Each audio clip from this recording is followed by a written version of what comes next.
மீனம் ராசி நண்பர்கள், சகோதர சகோதரிகள் அனைவருக்கும் எனது கனிவான வணக்கங்கள். நான் உங்கள் ஜோதிட சதா. இந்த பதிவில் மீனம் ராசி நண்பர்களுக்கு, சகோதர சகோதரிகளுக்கு ஆகஸ்ட் மாதம் ராசி பலன்கள் எப்படி இருக்கும் அப்படிங்கிறத பற்றி ஒரு தெளிவான விளக்கத்தோட நாம இதில் பார்த்துடலாம். நண்பர்களே, பதிவை ஸ்கிப் பண்ணாம பாருங்க. அப்பதான் உங்களுக்கான பலன்கள் என்ன அப்படிங்கிறத நீங்க தெளிவா தெரிஞ்சுக்க முடியும். கால புருஷனுக்கு 12வது ராசியும் அயன சயன போக விரயஸ்தானம் மோட்சஸ்தானம் என்று சொல்லக்கூடிய ராசியுமான ஒரு இறையாண்மை மிக்க ராசிதான் இந்த மீன ராசி. இந்த மீன ராசியின் அதிபதி குரு பகவான். இந்த மீன ராசியில பூரட்டாதி நட்சத்திரம் 4ஆம் பாதம், உத்திரட்டாதி நட்சத்திரத்தினுடைய 4 பாதங்கள், ரேவதி நட்சத்திரத்தினுடைய 4 பாதங்கள் ஆக 9 பாதங்கள் இந்த மீன ராசியில இருக்குது. ஆக இந்த பலன்கள் இந்த 9 நட்சத்திர பாதங்களுக்கும் பொருந்தக்கூடியதாக இருக்கும். இந்த ஆகஸ்ட் மாதத்துல உங்கள் ராசிக்கான கிரக அமைப்புகள் அப்படின்னு பார்த்தீங்கன்னா, உங்கள் ராசியில் ராகு பகவானும், உங்கள் ராசிக்கு 3ஆம் இடமான தைரிய வீரிய ஸ்தானத்தில் குரு பகவானும் செவ்வாயும் இணைந்திருப்பார்கள். உங்கள் ராசிக்கு 4ஆம் இடமான சுகஸ்தானத்தில், அதாவது வீடு வண்டி வாகன தாய்ஸ்தானத்தில் சந்திர பகவானும், 5ஆம் இடம் பூர்வ புண்ணிய ஸ்தானத்தில் புத்திரஸ்தானத்தில் குலதெய்வ ஸ்தானத்தில் சுக்கிரனும் புதனும் சூரியனும் இணைந்திருப்பார்கள்.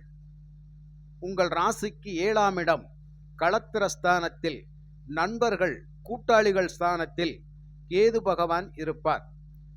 ராசிக்கு 12ஆம் இடமான விரயஸ்தானத்தில் 12இல் சனி பகவான் தனது சொந்த வீட்டில் இருப்பார். இது ஆகஸ்ட் மாதம் உங்கள் ராசிக்கு இருக்கக்கூடிய கிரக அமைப்புகள். அன்றைக்கேவும் சுக்கிரன் 6இல் பயணிப்பார். உங்கள் ராசிக்கு 6ஆம் இடத்துக்கு வந்துடுவார். 17ஆம் தேதி சூரியன் தனது சொந்த வீட்டுக்கு, அதாவது சிம்மத்துக்கு பெயர்ச்சியாகி வருவார். 27ஆம் தேதி சுக்கிரன் கன்னியில் கேதுவோடு இணைவார், அதாவது 7ஆம் இடத்துக்கு வந்துடுவார். அப்போ இந்த இடத்துல சுக்கிரன் நீச்சம் அப்படிங்கிற நிலையில இருப்பார். உங்கள் ராசியில் இந்த ஆடம்பர கிரகம் என்று சொல்லக்கூடிய சுக்கிரன் உங்கள் ராசியில் தான் உச்சம் பெறுவார். அறிவுக்காரகனான, புத்திக்காரகனான, வித்தைக்காரகனான புதன் பகவான் உங்கள் ராசியில்தான் நீச்சம் பெறுவார். இது உங்களுடைய ராசியின் தன்மைகளை சொல்வதற்கு முன்னாடி உங்களுக்கு சொல்லப்பட்ட ஒரு சின்ன விளக்கம். சரிங்களா? மீனம் ராசிக்காரர்களை பொறுத்த மட்டும் பொது வாழ்வில் அதிகமான ஈடுபாடு உள்ளவங்க அப்படின்னு கேட்டால் அது நீங்க தான். மற்றவங்க நல்லா இருக்கணும்னு நினைக்கிறங்க அப்படின்னு சொன்னால் அதிகமாக நினைக்கக்கூடியவங்க இந்த மீன ராசிக்காரவங்க தான். உங்களை மற்றவங்க பயன்படுத்தி கொள்ளுவாங்க, ஆனால் அந்த உங்களை பயன்படுத்தினவங்களை உங்களால் அவர்களை பயன்படுத்த முடியாது அப்படிங்கிறதான் ஒரு வருத்தமான விஷயம். எப்பவுமே உங்களை முன்னாடி நிறுத்தி காரியத்தை சாதிச்சுட்டு போயிடுவாங்க. அதுக்கு நீங்க உடந்தையாக இருப்பீங்க. ஆனால் மற்றவர்களை வைத்து உங்களால் காரியம் சாதிக்கிறதுக்கு முடியாத ஒரு சூழ்நிலை இருக்கும்.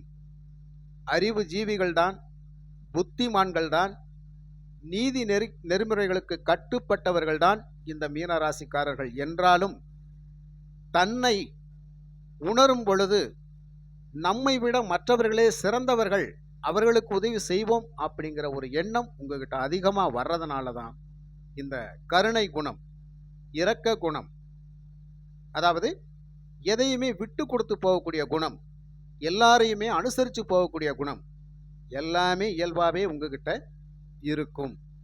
இந்த இயல்பான குணத்தினால தான் இந்த மீன ராசி அப்படிங்கிறது 12ஆம் இடம் மோட்சஸ்தானமாக இருக்கின்றது.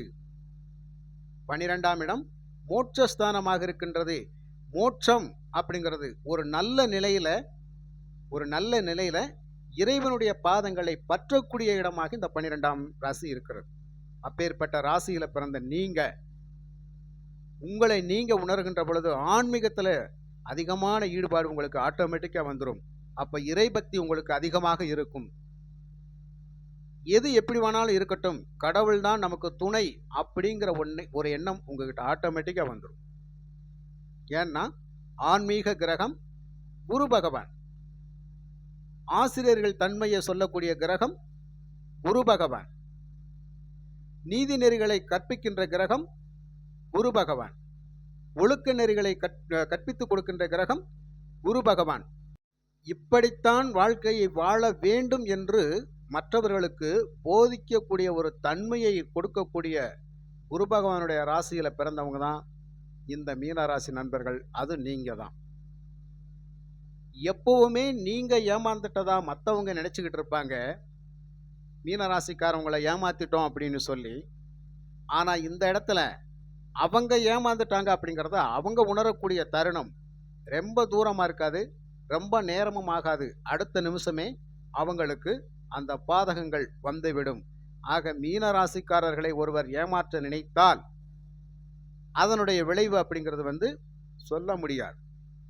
ஏனென்றால் இவங்க எப்பவுமே நேர்மையாக இருக்கக்கூடியவர்கள். அந்த ஒரே காரணம்தான். கேட்டு வாங்கிக்கலாம், அடிச்சுட்டு கேட்டா கூட கொடுத்துருவாங்க. புரியுதுங்களா? அடிச்சுட்டு கொடுத்தா கூட வாங்கிக்கிருவாங்க. அடுத்த நிமிஷமே மனசை சாந்தப்படுத்திடுவாங்க. அடுத்த நிமிஷமே நம்மளை அனுசரித்து போகக்கூடியவங்க. இப்படியெல்லாம் இருக்கக்கூடியவங்க தான் இந்த மீனராசி நண்பர்கள். அதிகமான பாச பிணைப்புகளுக்கு உட்பட்டவங்க. இப்படி ஒரு வெகுளித்தனமான எண்ணங்களும் இவங்ககிட்ட இருக்கும். எப்பவுமே சூதுவாது வினயம் அப்படிங்கிறது இவங்களுக்கு அவ்வளவு சீக்கிரம் வராது. அந்த சூதுவாது வினயம் அப்படிங்கிறது இல்லாதனால தான் சில சூழ்ச்சிக்காரங்களுடைய வலையில இவங்க விழுந்துடுறாங்க. அதனால அவங்க வெளியில வர முடியாது. ஆக இந்த மீனராசிக்காரவங்களை பொறுத்த மட்டும் இப்படி ஒரு அற்புதமான குணநலங்கள் எல்லாம் இருக்குது அப்படின்னு சொன்னா அது மிகையாகாது.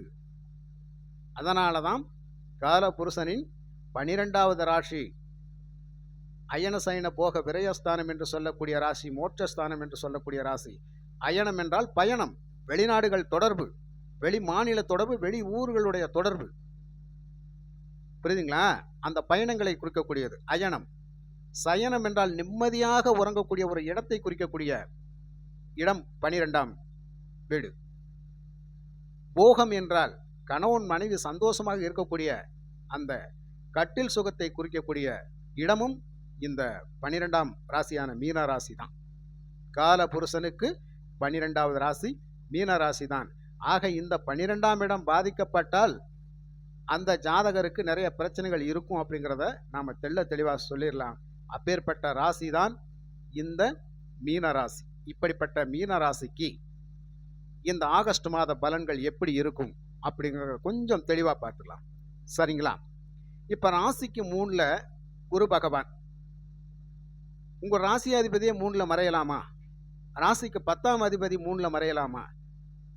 ஆக 3ஆம் இடம் அப்படிங்கிறது மறைவு ஸ்தானமாக இருந்தாலும் தைரிய வீரிய ஸ்தானம் அப்படிங்கிறது ஒன்று இருக்குது. ஆக இந்த இடத்துல குரு பகவான் இருக்கிறது சில துறைகளில் நீங்கள் சாதிக்கக்கூடிய அமைப்பில் ஒரு வழிமுறைகளை கொடுத்து விடும். ஆக இந்த ஆகஸ்ட் மாதத்தில் அதற்கான வாய்ப்புகள் நிறைய இருக்குது. அது என்னென்னங்க?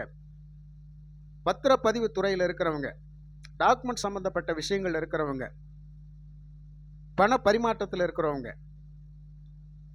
இடம் விட்டு இடம் பெயர்ந்து போய் வேலை செய்யக்கூடியவங்க எல்லாம் இதில் அடங்கும். ஆக இந்த 3ஆம் இடம் சம்பந்தப்பட்டதில் குரு பகவான் இருக்கின்ற பொழுது அவர்களுக்கெல்லாம் ஒரு நல்ல வாய்ப்புகளை கொடுப்பார். ஆக கூடவே செவ்வாய் தனகாரகன் 3ல் குரு பகவானோட சேர்ந்து, அப்போ இந்த செவ்வாயும் குருவும் இணைந்து 3ஆம் இடத்தில் இருக்கின்ற பொழுது எதையுமே துணிச்சலா செய்யுங்க, மன சோர்வடையாதீங்க, தன்னம்பிக்கை தைரியத்தோட செயல்படுங்க. உங்களை நீங்க வெளியிடங்கள்ல ஒரு பெரிய மனித தோரணையில உங்களை நிலைநிறுத்த முடியும், உங்க சொல்லுக்கு மற்றவங்களை கட்டுப்படுத்தி கொண்டு வர முடியும் அப்படிங்கிற ஒரு விஷயத்தை மட்டும் முடியும். அது இந்த ஆகஸ்ட் மாதத்துல உங்களுடைய கண்ட்ரோல்கள் அப்படிங்கிற நிறைய வரும். அது மாதிரி நிறைய இடங்கள்ல நீங்க சாதிப்பீங்க. புரியுதுங்களா? அப்ப இந்த இணைவு அப்படிங்கிறது குருமங்கள யோகம் அப்படின்னு சொல்லக்கூடியது. இந்த குருமங்கள யோகம் அப்படிங்கிற அமைப்புல இந்த 3ஆம் இடம் இருக்கின்ற பொழுது குருவினால் நன்மைகளும் செவ்வாயினால், அதாவது இளைய சகோதரர்கள் மூலமாகவும் உதவிகள் பெற்று உங்களை அனுசரித்து போகக்கூடிய அமைப்பில் இந்த ஆகஸ்ட் மாதம் கண்டிப்பாக இருக்கும் அப்படிங்கிறத மறந்துடாதீங்க.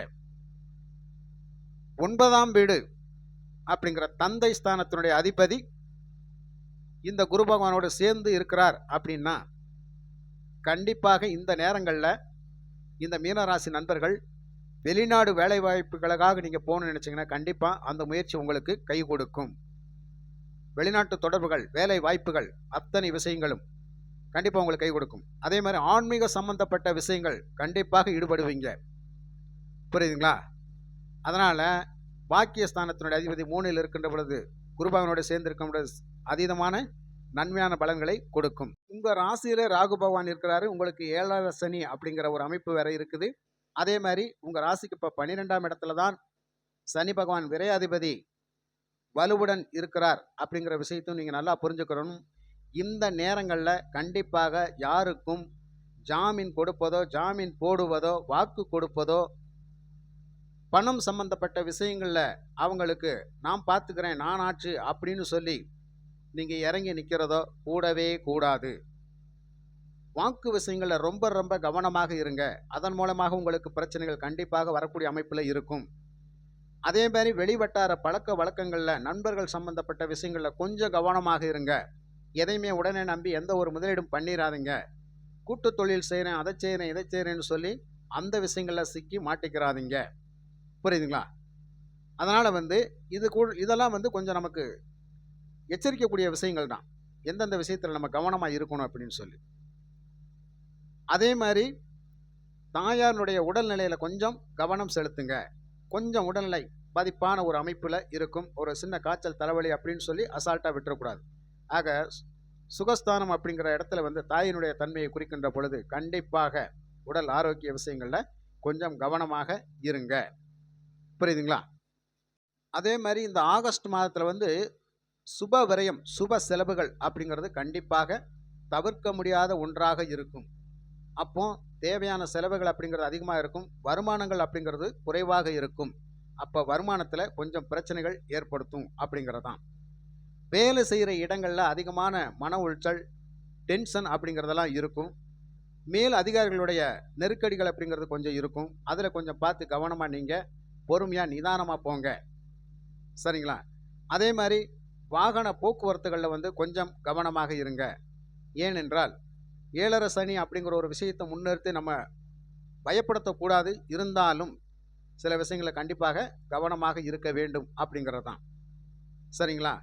பணம் கொடுக்கல் வாங்கல் விஷயத்தில் ரொம்ப ரொம்ப கவனமாக இருங்க. அந்த விஷயத்தில் தான் நீங்கள் ரொம்ப ரொம்ப கவனமாக இருக்கணும். கொஞ்சம் அலைச்சல் திருச்சல் அப்படிங்கிறது இந்த மாதத்தில் கொஞ்சம் இருக்கும். இருந்தாலும் அதற்கான பலாபலன்கள் அப்படிங்கிறது கண்டிப்பாக உங்களுக்கு கிடைக்கும். அதே மாதிரி மனசில் தேவையில்லாத குழப்பங்கள் எல்லாம் நீங்கள் தாராளமாக எடுத்துடலாம், வெளியில் எடுத்துருங்க. அந்த குழப்பங்கள் அப்படிங்கிறது தேவையில்லாத குழப்பங்கள். அதே மாதிரி 7ஆம் இடத்துல கேது பகவான் இருக்கிறாரு அப்படின்னு சொன்னால் கொஞ்சம், அதாவது களத்திரத்தின் வழியாக, மனைவின் வழியாக கொஞ்சம் அப்பப்போ சின்ன சின்ன வாக்குவாதங்கள் அப்படிங்கிறதெல்லாம் வரும். அதில் கொஞ்சம் அட்ஜஸ்ட்மெண்ட் பண்ணி போயிருங்க. அவங்க ஏதாவது கொஞ்சம் சூடாக பேசுனாங்க அப்படின்னா நீங்கள் கொஞ்சம் பொறுத்து போயிருங்க. அதே மாதிரி நீங்கள் கொஞ்சம் சூடாக பேசுனா அவங்க கொஞ்சம் பொறுத்து போயிடலாம். அப்போ விட்டு கொடுத்து போகக்கூடிய ஒரு அமைப்பில் கண்டிப்பாக இந்த குடும்பம் அப்படிங்கிறது இருக்க வேண்டும் அப்படிங்கிறது தான். சரிங்களா? இந்த விஷயத்துலலாம் கொஞ்சம் விட்டு கொடுத்து போயிருங்க.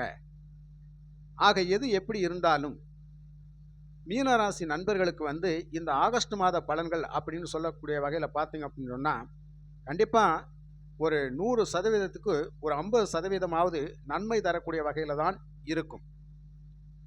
முழுசாக 7ரை சனி நம்மளை பாடாப்படுத்துகிறோமா அப்படி ஒன்றும் நினைக்க வேண்டிய அவசியமே கிடையாது.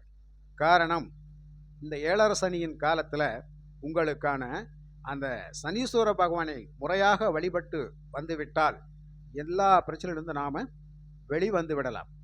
அந்த சனி பகவானுடைய தாக்கத்திலிருந்து நம்ம வெளிவந்துடலாம். இந்த சனி பகவானுக்கு எப்படி எள் தீபம் ஏற்றி வழிபடுறது அப்படின்னு சொல்லி நான் அதில் சொல்கிறேன், நீங்கள் தெளிவாக கேட்டுக்குங்க. அதாவது கருப்பு வஸ்திரம், நவகிரகங்களில் இருக்கிற சனி பகவானை தொழுதாலும் சரி, இல்லை சனி பகவானுடைய ஆலயங்களுக்கு நேரடியாக போய் தனியாக இருக்கக்கூடிய ஆலயங்களுக்கு போய் நீங்கள் வணங்கி வழிபட்டாலும் சரி, இந்த சனி பகவானுக்கு கண்டிப்பாக கருப்பு வஸ்திரம் வாங்கி கொடுங்க. அதே சமயம் கதம்ப மாலை வாங்கி போடுங்க. அப்புறமா எள் தீபம் 2 தீபம் ஏற்றுங்க. இந்த எள் தீபம் எப்படி ஏற்றுறது அப்படின்னு சொன்னால், பொதுவாகவே வந்து போய் கோயில் முன்னாடி விற்கிறத வாங்கி பயன்படுத்துவாங்க. அது தவறில்லை என்றாலும், முறையான ஒரு வழிபாடு அப்படிங்கிறது கண்டிப்பாக இருக்குது. நீங்கள் முத நாளே எள்ளு வாங்கி, அதாவது சனிக்கிழமை விளக்கு போடுறதுக்கு நீங்கள் வெள்ளிக்கிழமையே எள்ளு வாங்கி அதை ஒரு வெள்ளை துணியில் 2 முடிச்சு மாதிரி கட்டி வச்சு 2 விளக்குக்கு தேவையான அளவுக்கு எடுத்து வச்சுட்டு, முத நாளே வந்து அந்த ஒரு சில்வர் கிண்ணத்தில் வந்து நீங்கள் இந்த நல்லெண்ணெயை ஊற்றி அந்த எள் மூட்டையை தூக்கி அதில் ஊற வச்சுட்டிங்கன்னு சொன்னால் அது நைட்டெல்லாம் ஊறிக்கிட்டு இருக்கும். மறுநாள் காலையில் அந்த எள் மூட்டை, அந்த வஸ்திரம், அந்த கதம்ப மாலை, அகல் விளக்கு எல்லாத்தையும் கொண்டு போய் அந்த கோயிலில் வச்சு சனி பகவான் முன்னாடி வச்சு அந்த வஸ்திரத்தை சனி பகவானுக்கு அணிவிச்சிட்டு, இந்த கதம்ப மாலையை அணிவிச்சிட்டு, இந்த எள் தீபத்தை வந்து அப்போ தான் நீங்கள் அகல் விளக்கில் வச்சு விளக்கேற்றணும். அப்போ தான் அந்த எண்ணெயை ஊற்றி அதில் விளக்கேற்றணும். அப்போ விளக்கேற்றி முறையான வழிபாடு பண்ணி சூரிய பகவானுக்கு ஆரத்தி காட்டி வணங்கி வழிபட்டுட்டு அந்த விளக்கு வைக்கிற இடத்துல நீங்கள் வச்சுட்டு நீங்கள் வந்துடுங்க. இப்படி முறையான வழிபாடு பண்ணிட்டீங்க அப்படின்னு சொன்னால் அந்த சனி பகவானுடைய 7.5 பிடியிலிருந்து நமக்கு விலகி நல்ல பலனை நம்ம அடையக்கூடிய அமைப்பில் நமக்கு அந்த பாக்கியம் அப்படிங்கிறது கண்டிப்பாக கிடைக்கும். அந்த சனி பகவானுடைய அருள் கண்டிப்பாக கிடைக்கும். சரிங்களா? அப்போ முறையான வழிபாடு இதை நீங்கள் பண்ணுங்க. மற்றபடி பெருசாக சொல்கிறதுக்கு ஒன்றும் இல்லை. சரிங்களா? ஆக சில விஷயங்களில் சின்ன சின்ன மைனஸான பிரச்சனைகள் இருக்குமே தவிர பெருசாக நமக்கு ஒன்றும் பாதிப்புகள் அப்படிங்கிறது வராத வகையில் இருக்கிறதுக்கு தான் இந்த சனி பகவானுடைய ஆலயத்தில் சென்று நீங்கள் இந்த முறையான வழிபாடு பண்ணிட்டீங்க அப்படின்னு சொன்னால் சனி பகவானின் 7.5 சனி பிடியிலிருந்து நிறைய பாதிப்புகளில் நாம் விடுபடலாம் அப்படிங்கிறது தான். நண்பர்களே, இந்த பதிவை உங்களுக்கு பிடிச்சிருக்குன்னு நினைக்கிறேன். இந்த பதிவு பிடிச்சிருந்தால் லைக் பண்ணுங்கள், கமெண்ட் பண்ணுங்கள். உங்களுக்கான ஜாதக பலன்கள் பார்க்கணும் அப்படின்னு நினச்சிங்கன்னா 93 639 79 179 இந்த நம்பருக்கு என்னை கான்டாக்ட் பண்ணுங்கள். மிக்க நன்றி.